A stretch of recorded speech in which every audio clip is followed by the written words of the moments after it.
Welcome to another episode of the Suited Kings podcast. Today, I am very much looking forward to the interview with Ian Matakis. Wes and I are going to be asking him some questions, just kind of breaking him down his poker story. If you didn't already know Ian, and Ian, real quick, let me clarify. Was it Matakis? Is that pronounced correctly? Yeah, Matakis is good, yeah. Is your middle name John? No, it's not John. Okay, I just wanted to guess. So, anyways, Mr. Ian Matakis, total live earnings $1.657 million. And that doesn't even include his online cashes of over 3 million.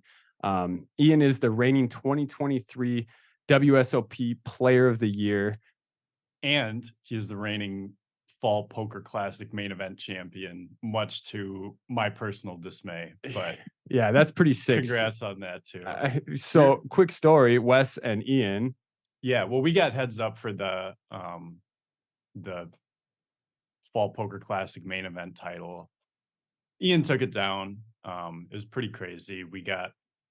I won a flip. I 2-outed him on the river, and then he won like 5 all-ins in a row. So, Oh man, it was fun though, and we were talking I about had it. 200K at 500K big blind, and you had like 1 million or something. That's absolutely insane.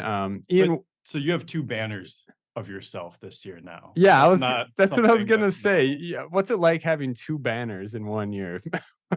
Yeah, I mean, I guess I haven't seen either of them yet, so it'll be interesting to walk in and kind of see me up there in Vegas next summer, and then every time I come back to Canterbury too. So do we know what picture is being used? No idea. All right, because I remember there's a picture of you with a I don't, for lack of a better term, a Hitler stash. Yeah, right. No, we'll probably skip that one. Yeah, I hope so. But did you what came to be with that? Did you end up I heard something about a bet, is that right? No, I was joking about the bet. I'm actually not even sure when that picture was taken because I can't remember if I've ever even had just a stash with nothing else. Oh, really? I'm not completely certain that wasn't photoshopped or something. Okay. All right. Well, then never mind. We'll move on from that. But you have absolutely incredible results so far. I remember the first time I think I played with you was maybe 2016. Does that sound about right? Yeah, so 2016, I guess I would have been 19. Yeah, so probably around then. That's so cool, man. I guess a great place for us to start today is just kind of discussing what the beginning of your poker journey was like, how you got into it, what gave you the bug. How did you find out about poker? Yeah, so my sister taught me how to play when I was very young. She taught me how to play the rules when I was 7 or 8, and then I would play penny games with my brothers and her as well. Okay. Yeah. And then did you when did you start playing in casinos? Well, casino's not till 18, but I was playing online free rolls or low stakes stuff. I was on forums and stuff when I was 13 even. Oh, you were. So you were in Yeah. love with it at an early age before you were legally allowed to play. Yeah. So I remember at my old house, my brother had a computer in his room, and every time he left, I would just go right to his room, get on the computer, and play poker. Nice. Does he know this? Yeah, of course. Yeah. So there's a few times where he just went to run a quick errand. He was gone for a few minutes, and then I'm just sitting there back in his computer chair, and he's like, "Really, dude? I was gone for 4 minutes." That's awesome. Did you bust his bankroll ever? No, I don't think I ever busted his bankroll or anything, but yeah. That's super cool. So even at this age, at what point was playing poker professionally something that was on your radar? Because I remember I probably first played with you. It was some 1-2 home game in 2018, I want to say. And at this point, I think you were in college, but you had already won some Running Aces tournament. The Mayhem in May, I think, right? Yeah, I think that was 2018. Yeah. Okay. I remember. Go ahead. Oh, yeah. So at this point, I kind of already saw you as someone who was on that trajectory. So yeah, was that something that was always on your mind, or did it come once you started having some success? Yeah, so 2018 was my sophomore year of college. I remember playing quite a bit of poker, like driving to Aces. It was like a 20-minute drive from where I was living at the time. But 2019, my junior year of college, I remember sitting down with two of my roommates at the time. We are sitting up on our roof, like I don't know, it was like a house that you could just like easily get on the roof, and like there was a cool view. Mhm. Uh, Love that. Not a nice house at all, but I mean, Yeah. you're which is college odd. guys. Yeah. Yeah, Okay. right. But yeah, I remember sitting down and being like, "Listen, guys, like I think I'm gonna drop out of school and like play poker full time." And I remember one of them was like, "Yeah, I think you should do it." Another one was like, "Well, you're so close to finishing. Like, I think it would maybe be worthwhile finishing." I'm like, "I don't know. I think I'm just gonna go for it. Worst case scenario, I come back and finish if it doesn't go well." Yeah. Okay. Okay. So yeah, it was like second semester of junior year, I ended up dropping out. What First semester, I like didn't go to any classes at all. That's what fair. were you going to college for? Accounting with a minor in Spanish. Okay. Okay. Okay. Yeah, Cool. interesting, but And then so this whole conversation happened after you won Mayhem in May, is that right? yeah. So about a year later. And you Uh, had probably, I don't remember if it was that year. Maybe it was, but you had made a couple final tables at MSPTs. Like you had just turned 21. yeah. I think I had a fourth. Like I had a pretty good year 2018 for not quote unquote being a pro. Yeah. Yeah, that's right. And you, because I'm looking at your hand in here and I see you also. So in March, you final table. It looks like your first big live final table was the 280 pot of gold tournament. You Yep. got fourth for I 16,600 think what bucks. Brian Soja won that one, I Is that believe. is that the one Brian won? Okay, Brian Soja, a local Running Aces employee and player. Um, Smooth Hands Soja, I think is what he goes by, something like Yeah. that. Anyway, so it's kind of funny, Ian. I'm looking here over your Hendon right now. Between 2016 and 2018, your first two cashes were $50 tournaments at Canterbury. Yeah, I won the first ever live tournament I ever played. Was a $50 tournament at Canterbury. It's a good start. That's a great start. Yeah, just rocking it. At that point, you started playing live. You start seeing players around, and you start meeting players. Who was influencing you at that time? Yeah, I think it was 2018, the fourth place finish I had in Tama. I remember Koo actually messaging me afterwards, and he said like, "Hey man, like I know you from Minnesota. I think you play very well, and I would just kind of like to invite you into our like group chat to talk poker." Mhm. That's so cool because, as many of the listeners know, Ku Vang is a Minnesota legend, one of the best players any of us know. And that kind of leads me into another question I have for you. I mean, I'm assuming this is kind of where he got the idea was from watching you play there. But right out of the gate, I mean, many years ago, Ku to me and many other players was like, Ian's the next big thing. Like he's gonna do big things, and so keep an eye out for him. And I mean, here we are in 2023. You got a WSOP Player of the Year. You won the Fall Poker Classic. You got, I think I counted 5 or 6 figure scores just this year alone. I have no idea. I've been very I fortunate to have the year I've had. Yeah, yeah, and I actually think that I would have guessed it's more, but yeah, I just counted right now too. And at that the doesn't world, count online. That's just okay, live. fair, yeah. And for the World Series, I think you had 8 top 15 finishes. Does that sound right? Yeah. Yeah, that's pretty crazy too. I mean, because Yeah, even, ninth and two of the six maxes, which aren't technically considered final tables. yeah, you had like a ninth and seventh and 2 6 maxes, and then a ninth and an 8 max. So you had like a couple Yeah. unofficial final tables. Yeah. But yeah, I mean, what's so crazy about that is even making one run like that, even if you're out there for a whole summer, like getting one World Series final table in a large field makes it a pretty good summer, most likely. Yeah, for sure. Well, in the summer before, I went and also played a full summer and just had basically no runs at all. Like I think I maybe Mhm. had one deep run and it just didn't amount to anything. So I Yeah. basically got crushed the summer before. Yeah. And then you come back and just 180 on the next summer. That's pretty incredible. So a couple questions on that.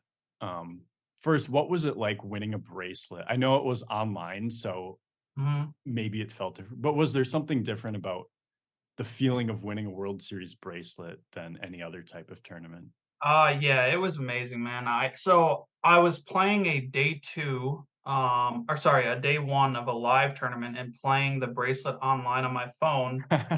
We made day 2 of the live tournament, and my buddy also made day 2, so he drove us back to the Airbnb, and I was playing, like, final 10 or 12 players on my phone in the car. Mhm. There was even a little bit of a sweat in, like, the parking garage, like, the internet going out for a second. Um, got back. Basically, the final table started right as we got back, so I hopped on my laptop instead of a phone, of course. Ended up finishing around 4 AM, I think. Yeah. Yeah, That's yeah, it was amazing. And What's go sorry, ahead. let me ask you. That was what was the buy-in for that event again? It was a 500. Okay, $500, yeah, $500 online bankroll builder event where you you won it for $120,000. Yeah, there was a lot of people in that, and that was, the first couple days of me being there. And just to reiterate, so what Ian is saying, guys, is that he was playing live in a tournament while also playing on this tournament on his phone at the table. Finishes that tournament, begs up for another day, comes home, uh, gets the internet disconnect sweat with 10 or so left, and then somehow, comes back and finishes the job. I think if for those who know Ryan DePaulo or whatever, you'd make him proud because he won one in his Yeah, car, I think, if I remember correctly. yep, in yeah. a parking lot, I think. I mean, my other question is why the hell didn't you also win the live event? Yeah, what a fish. Yeah, that's a good question. I think I went very deep in that one. Also, we finished up at 4 AM. I wasn't able to sleep until, like, 6 or 7 AM or something like that. I was just Oh, super yeah, of tired, course not. excited, and I think the day 2 started at 10, so there was not much sleep before the next, full day of poker. Definitely. Okay. Let's take a step back here for a quick second. So I just want to go back to where you're talking about college. You had that night. Obviously, it was a memorable night. You remember sitting there with your friends talking about, this is a big turning point. You're like, I think I'm going to quit college. I think I'm going to take poker on. You're clearly at this point already very passionate.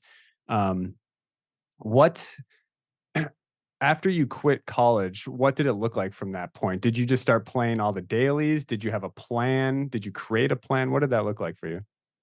Yeah, so that year was actually the most I've ever traveled for poker, my junior year of college. I think the one reason for that is, like, the house we ended up in renting, like, was, like, kind of a last choice type thing. So, like, I didn't wanna be there, if that makes sense. So I ended up traveling for poker a lot that year. Also it was just going well, so I wanted to keep playing. But yeah, I think, like, I mean, there was I remember my roommates saying many times, like, "Dude, you were never home that year." Yeah. Did you get feel like you got burned out at any point? Did it go well out of the gate for you when you switched to full time? Yeah, definitely some burnout and, like, that's kind of the time to take a break. I Yeah. think I've always been pretty good about that, like taking a break when I feel burned out, but I'm glad you brought that up. Wes and I have discussed on previous episodes how important breaks can take. I mean, for me, I was telling him like if I get to burnout mode, 3 to 4 weeks off and really just staying away from it for me kind of helps me with my mindset, get out of those terrible feedback loops or those, those thought loops. For Wes, he's a robot. He's like, I need 2 days, but we know it's Wes. He's a robot. So, A little bit. cool. So, also at this point, you're doing live things. What's online looking like for you? yeah, so online right now, I'm mostly playing like 3 days a week, and that's kind of like Tuesday, Thursday, Sunday. Um, and then I'm coaching a bunch too. So, Okay, yeah, that's right now. That's kind of your schedule at the moment. yes, yeah. And I'm Okay. just playing on ACR at the time being. Okay, you're Nice. playing on just ACR. Okay. Yep, Um, mix a little bit of global as well, cash games and stuff. you are. If you don't mind me asking, are you willing to tell us what your name is on Global? Yeah, for sure. It's always aces. 97 or 1997, something like that. Always You aces. must be Cool. playing mostly PLO because I haven't seen you on there in a Yes, while. mostly PLO. Okay, so you play a lot of PLO cash then? Yep. Dude, that's super cool. Let's see here. So just kind of let's see where we're at. So Yeah. go ahead. So I going back to the player of the year this summer, I was gonna ask at what point did you really feel like you had a shot to win player of the year? Because obviously your bracelet came within the first few days of the summer. Was it right then, or was it after you had made a few more, deep runs, or at least cashes where you really Yeah. thought, I'm going to go for it?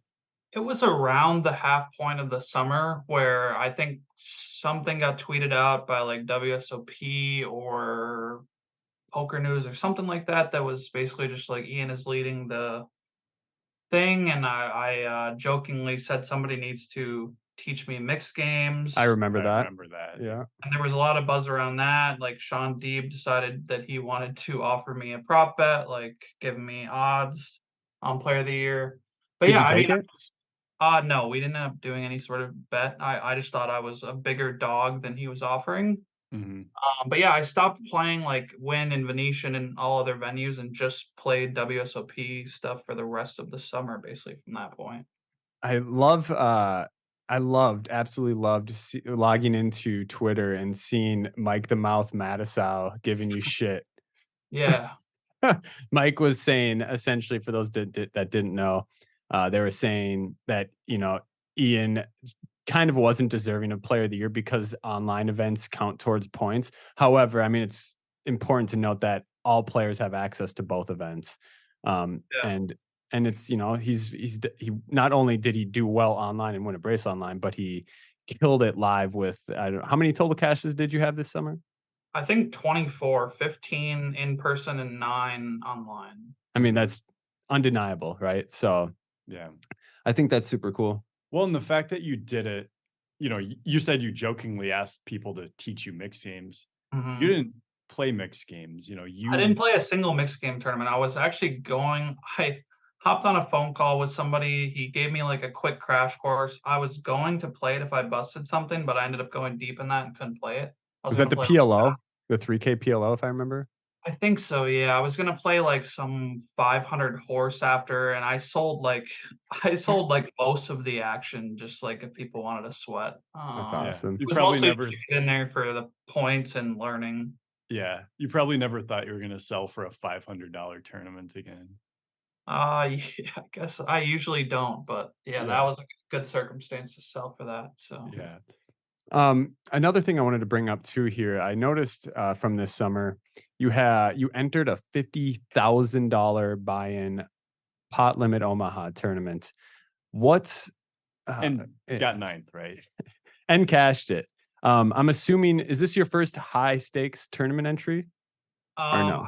I had played some 25Ks before that, but that was the first 50K I've ever played. Okay, 25Ks. Was that like PCA or World Series stuff? Uh PCA, yeah, it was like the PSPC, I believe it Yeah, was. yeah. Okay. Um, so yeah, you played the $50,000 buy-in event. What was that experience like? Sitting down at the table with all these people you're probably very familiar with, and probably a lot who aren't very familiar with you, other than knowing that you're probably leading player of the year at this point. Sitting down? What were the nerves like? What did it feel like? Yeah, it was very cool playing my first 50K. I actually max late registered it for like 15 or 20 bigs because I was deep in something else. But I sold Mhm. a lot of action, so that kind of took the nerves away for that. Interesting. Yeah. Not I had a sometimes. little slice. Yeah, the little slice of that. I think it's funny though, because a lot of people might think the opposite, where if you're selling action, you might feel added pressure having to, deal with them if you don't cash, et cetera. But I mean, when you know that so you sell action and tournaments have high variance, that just is the result sometimes. Yeah, it was also a turbo, so like there was a lot of just like I had between 10 and 25 bigs basically all the way from day 2 down to like 9 left really. Like I think the most I ever got up to was 30 or 40 bigs max. Yeah. Um so How yeah, it was did a lot of just like short stacking. Yeah. How did you feel your skill level? Like, did you feel like you were right at home in that tournament? Obviously at 50K, it's going to be a lot less recreational players. Did you feel like you fit right in as far as skill? Yeah, I did because I've played just so much PLO cash and Mhm. not only that, but like ACR has these rat hole games, or it's called no rat hole games, where you buy in for 10 big blinds. Yeah. So I've actually played a lot of like short stack PLO and put a lot of work into it. So yeah, it was very comfortable, I would say. And I actually saw quite a few like mistakes from players I would not expect to make mistakes at that level. Interesting. That's So super cool. I've played those rat hole games. They are big action. yeah, a lot of variance in those, at least until you build a stack. Right. And then, yeah, all of a sudden you have 300 big blinds and they have 10 or 20 or something. Yeah, and you just keep running like 60-40s with them or Yeah. 50-50s. Yeah, exactly. I mean, that's what I mean, correct me if I'm wrong. I'm not a PLO specialist by any means, but don't equities run a lot closer in PLO than they do in no limit hold'em? Yes, yeah. Okay. Cool. Now kind of moving on from the World Series for a second, I kind of want to get a little insight. Or did you have anything else you wanted to ask about the World Series, Wes? No, go ahead. Okay. Wes brought this topic up, so I thought it's an important thing to bring up. Is what does studying look like to you? If maybe from when you started till now, how has it changed? And then also on top of that, what would you recommend newer players or maybe even intermediate players do to improve their game? Sure. I guess what studying kind of looks like now is, let's say I'm going to play a session on Thursday, like an MTT session. I will look at some hands before, and then I will save a bunch of hands that I was unsure about during the session and look at them after. Or if I'm very burnt out after that day, I'll look at them the next day before my next session or whatever. But yeah, I use quite a few different tools to study. One thing I'll say for people who have not studied is I would stay away from like solvers, at least in the beginning. Mhm. Um, there's just a lot you have to like understand to be able to make sense of what the solver tells you to do. It's not about like memorizing certain things. It's more of like a concept and pattern game that people need to Yeah. Okay. understand. Would you say that, because this is how I've sort of described it, is Mhm. when you're in a game, you need to think more like, if the solver knew what this opponent's actual range was, how would the solver play against that range? Not what would Yeah. the solver play against itself, Yeah, so you might look at a hand, like let's say you're thinking about bluff catching the river, and the solver will say, okay, it's 100% call on the river. Well, you can't just take that for what it is. You have to look and see, like, okay, they're supposed to be bluffing all these hands, and like realistically, people just will not be bluffing nearly as much as a solver. Yep. So Mhm. that makes your 100% call like, okay, now we can just fold. Okay. Yes. Okay. I think that's a great thing to bring up, because I think one thing that players can struggle with, when they have a decent understanding of the game and they're maybe winning at low stakes or whatever, and they're trying to improve, they can, maybe they're in that spot where they bluff catch the river, the guy has the nuts, and then they put it through the solver and they can use it to say, oh, well, I made the right play. And so they just kind of justify it, and they'll keep paying off in that spot. Yeah, there's a lot of like just like trying to justify your plays and not digging deeper into what's actually important in the hand. Hmm. Okay. Yeah. That's Yeah. that's super cool. So the solver assumes we're playing against perfect poker, right? Or another solver, Exactly. whereas the opponents we're playing against are far from that ability. So say the bluff catching spot, we're folding here as an exploit then, correct? Would that be right? Correct. Yep. Yeah. Cool.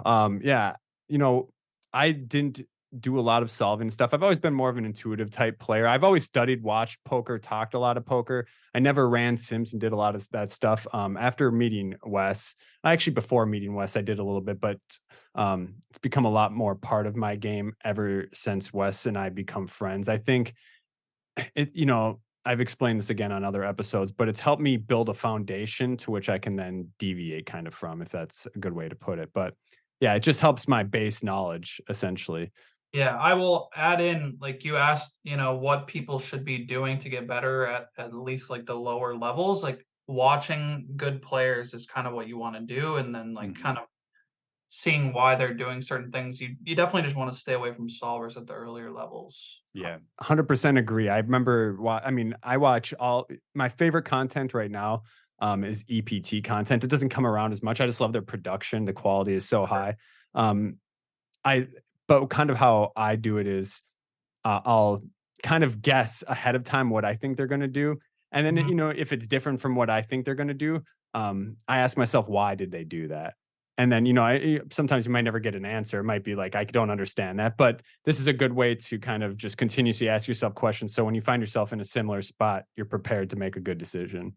Yeah, for sure, and also it's good to keep, like, a very open mind with poker, like, there's been plenty of things that people do, and I don't think that's good, like, I would not do that," and then I look at it and I'm like, "Oh, like, that's what you're supposed to do," like, and then kinda thinking about why, and yeah, just not, like, writing stuff off right away, basically. That's huge. Yeah, I think poker is such a beautiful game, and a lot of people will say, "Well, there's nothing else I could do like that." That hand, but like you said, digging deeper into it can get you a lot more answers or help you understand the spot better. I mean, I know I've ran a bunch of hands across West where I'm just like, "Oh," like had one thought towards it, but after we talked about, it, I'm like, "Okay, well, I was completely wrong. This is Yeah. yeah, Well, and I've had the same thing where I'm like, "Oh, that isn't what I would default to do, but I see why you did it, and it seems to work a lot, so maybe." yeah, yeah." Yeah. It's a beautiful game, right? Like there's so many different styles you can have on it. Obviously, um, some better than others, or more profitable, I guess I should say, but So so my other question, I mean, I have several, but one more question I have is between, you've moved from more mid-stakes stuff and you're playing a lot more high stakes. So, even though you're not like firing 50Ks all the time, you've played one or two and you've played, a handful of 10Ks. I don't know how many. And online you're playing, up to what, like 2,500 or 5K even. Yeah, 2,500 is usually the highest they have on ACR. Yeah. So how much more difficult does it get as you move up in stakes? Like, what are the biggest differences you see between, maybe online one or 200s versus 2,500s? And then in terms of live poker, like between 500, 1,100 up to like the 10, 25K level. Sure. Yeah, I would say for live specifically, you'll kind of start to see the biggest differences between like the 1K and like the 3,500s, like Okay. WPT. Um, 1K and below is pretty much all the same in live poker for the most part. Yeah. Um, and then like online is generally just much tougher. Like you see a lot more hands. Like that's kind of the main reason, I guess. But like a 200 online will be kind of similar to like I don't know, 1K or 3,500 live. Like 200s online are pretty tough in general. Yeah. I would All say, people who work on their game and like take it seriously and yeah, I would say an online 200 is definitely tougher than a 1K live, but yeah. probably more in the, like, I've only played a couple 3Ks and then, main event, whatever. But I would say online 200s are probably tougher than anything I've played live. Um, when you say online 200s, just to clarify for listeners, you're talking about like buy-in levels? yes. Okay. Um, Real quick, was curious. I know the Venom's going on right now. Have you played it? Do you have a stack in it? What's going on with that? Yeah, I did bag a very big stack for day 2 of the Venom Heart. A very big Nice. stack. Nice. Yeah, Again, like, 5.6 million back to 22K big blind, so oh about my 250 gosh. bigs. 250 bigs. And How much you I think start with in I that? you start with 300K, so yeah, like 19 starting stacks or Yeah. something Did you study ridiculous. your 250 big blind 3-bet jamming ranges? Of course, yeah, very often. So the Venom again for listeners is I believe it's $2,650 buy-in tournament. Yeah. It's online on ACR Poker. I think what is this one? A 5 million guarantee or something? Yeah, so they alternate every 3 months between a PKO, which is 5 million, and then a normal non-PKO, which is usually between 5 and 10 million. Okay. How do you? But this one is the PKO version. It is the PKO. So player knockout is what PKO stands for. Yep. Where you get it's a bounty. Progressive knockout. Progressive Yep, knockout. Our progressive knockout. That's right. So the bounty gets bigger and bigger as you collect more. that's right. Yep. What? How do you feel about bounties in general? Bounty Uh, tournaments. I much prefer to play a normal tournament. Hmm. Like bounty tournaments, there's just a lot of stuff you like have to do. Like and it's a lot more variance and luck. But yeah, I don't know. I like playing them from time to time, Yeah, especially this one. Like I'll never miss the Venom. okay. So the Venom's kind of a staple for you. Yeah, I have never played the Venom yet. ACR, I mean, I know you hear this all the time, but or probably hear this all the time, but ACR just tilts the hell out of me. I do um, get it all the time. I it's the 4 to 6 hour long late registration, the minefields having to dodge 4,000 players in every tournament. Yeah. Um, but I mean, hey, that's Yeah, so other than Sundays, I've actually been, max late regging everything. yeah. Okay. Because So you get in for, like, 8 to 10 bigs basically, and you're, like, just pretty spin close it. to the money. Yeah. Yeah. I've been doing that a lot myself. Let me ask you, it's a great transitional point between live and online. What do you have more of a do you register max late register, excuse me, more online than you do live? Yeah, definitely more. It also just depends, like, if you're playing a multi-flight tournament in person, the first like, let's say there's 3 flights, 3 day 1 flights, the Yep. first 2 days you're not going as hard, and then the 3rd day you're kinda firing away is the idea. Okay. Okay. That makes sense. Mhm. Um, yeah. So I actually had a couple different questions. So throughout your poker career, obviously poker is not the most stable, it has its ups and downs for sure. Mm. Are there any points in time where you really had some bad downs, like either mentally or you had a big downswing? Did you ever consider quitting playing professionally? Talk a little bit about that. Yeah, so there's never been anything where I've, like, been thinking about quitting playing Hmm. professionally. There's been some, like, remember I played, like, much higher than I should have. This was not even, like, that long ago, maybe 6, 7 months ago, I played some 200, 400 online, Holy PLO, cow. heads up against a very good player. Um, I didn't know who it was at the time, but I do now.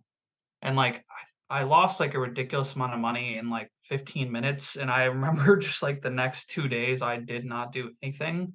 Yeah. Um, so there's definitely, like, you wanna have good bankroll management, that's I don't know, most people know that, but it's about actually doing it too. Yeah, I don't know, poker can be very, like, mentally draining whether you're winning or losing, but especially on the losing side, it's important to, like, kind of take a break as we talked about and also like keep studying like whether you're Mhm. losing or winning like keep working on your game it's important no matter what. I remember you saying that, and I think I kind of remember the time period because you said that was just that would have been The March or spring or something. something. Yeah. Yep. I remember talking to you a couple times then, and not about that specifically, but one thing that I don't know if you said it then, but I know you've said is to make sure you keep studying when you're winning. Because what I found is if I go on a downswing, that motivates me to study a lot more. Mhm. But yeah, when I'm winning, I still do some, but it definitely I'm not going as hard as when I'm losing. And so that's a great piece of advice for I think anyone out there is if you're wanting to get better, like just because you may have been on an upswing recently it doesn't mean you're playing a lot better than you were on the downswing necessarily. Right. So, Yeah, and there could be some sort of like a winner's tilt going on, you're like way overconfident whatever yep. so Yeah. I feel like I might have even been guilty of that, especially after like my first or my only MSBT win. I was going to say my first MSBT win in 2018. I remember the first, I don't know, it's not necessarily like I didn't go too crazy, but I remember, I kind of slowed down on studying, but I played everything. yeah. And I remember kind of going on a downswing after that as well. And I actually learned a lot from that time in my life. But yeah, I think it's important to remember that even though you're winning, studying, there's always room to improve. And I think it's really easy, especially, when you're early in your poker career, like the first time you win what feels like a big amount of money to you, it can feel like you're a little bit invincible and that you have so much more money than you anticipated a couple weeks ago or whatever. It feels like you're free rolling in a way, but you should never really look at it that way, because it's, as far as the money, you're always just where you are, you know, and so Yep. you don't want to do something to make the trajectory negative, so to speak. Another question based on that: have you ever been playing in a game, whether it's cash or a tournament, where you felt like the amount of money affected your play? Um, Honestly, no. I mean, maybe subconsciously it did, but I Mhm. always kind of feel like no matter what game I'm playing, like I know what I'm supposed to do, so I need to just like do it. Do it, yeah. Um, Whether that's, bluffing off in a 10K tournament or like, yeah, who knows? But no, I feel like I've never really truly been affected by the amount of money, I guess. Mhm. Just because I feel like I know what to do and how to play poker. And it And doesn't. Yeah. it does change from like different buy-in levels, I guess. Like, maybe on the bubble of a 400, I'm way more aggressive than like a bubble of a 10K or something. But in general, still kind of doing what I think I'm supposed to do. Yeah. Yeah, that makes sense. I transitioning out of this a little bit. A recent podcast topic we had was how poker has made us better people in general. We talk about patience. We talk about all these things that translate that you can practice in poker that you can use in other parts of your life. I just kind of wanted to take a second and talk about your work and life balance. I know you have a girlfriend. And you play poker professionally. Poker can be a huge time sink. I don't know, time sink's the right word, maybe a lack of a better term. But how do you? I know you said online you're playing 3 days a week right now, Yep. and then those other days, are you just spending that with your girlfriend, with family? What's that like? Yeah, I mean, I've dove pretty deep into coaching recently, so I've been doing a lot of that. Probably making a killing after your recent results, player of the year and stuff like that. I haven't like posted anything about my coaching. It's all been like word of mouth and Yeah. just like after the Fall Poker Classic, I had a couple extra people hit me up and yeah, I'm working on like building a website, kind of making a brand out of what I've been able to accomplish this year. Um, so most of my time's been going towards that. I also like to play a few games, like um, yeah. Other than that, I play basketball like once a week. What are you Yeah. gaming on right now? Where am I gaming on right now? Are you play like? Would you saying video games or what? Yeah, video games. What Yeah. what what are you playing? So I play Call of Duty, a little bit of Fortnite. We're getting back into. Nice, nice. We're kind of all over the place. I don't know, like Okay. 2K. Yeah, Yeah, I sports. was just kind of curious what you're into. Competitive type True. shooter games, it seems like. Yeah. Well, I'm very competitive with everything I do too. So like, Yeah. I mean, yeah, that's a great winning mindset. You gotta want it. You know what I mean? yeah, for I played a lot of Fortnite back in 2018. sure. I've never gotten into that. Yeah. I did actually. I going back to your coaching though. Um, Both a question, and I have my own answer to it, because um, Hmm. most of the listeners don't know, but actually I, you coached me. We've done some sessions over the past few years, Yep. and I think it really was helpful for me. But what when you do your coaching, is there a certain level of player you think you are best equipped to help out? Um, you kind of across the board. Yeah. So I guess, yeah, talk about your coaching a little bit. Yeah. Anything that's like not a complete beginner. I generally like to coach people who have like a decent understanding of the game already, like intermediate knowledge. Hmm. Kind of trying to take them to the next level. Yeah. Okay. Yeah. Something that you've done yourself already that you can kind of show them how to Yeah. do it. Yeah. Yeah, exactly. Like I'm not I feel like I'm just not that equipped enough to be able to help somebody like go from like learning like opening ranges. Like it's probably just also not worth it for them to Yeah. have Yeah. a coach for that. Yeah. That's what I was kind of thinking. In the way I would think about it is like, if if there are people out there who are listening to this and want to get coaching from you, my advice to them would be like, make sure, if Ian is saying like, we're doing this on this board because we have the range advantage, you should already be able to understand why we have the range advantage and know what that means and why that gives us an advantage on this type of board. Sure.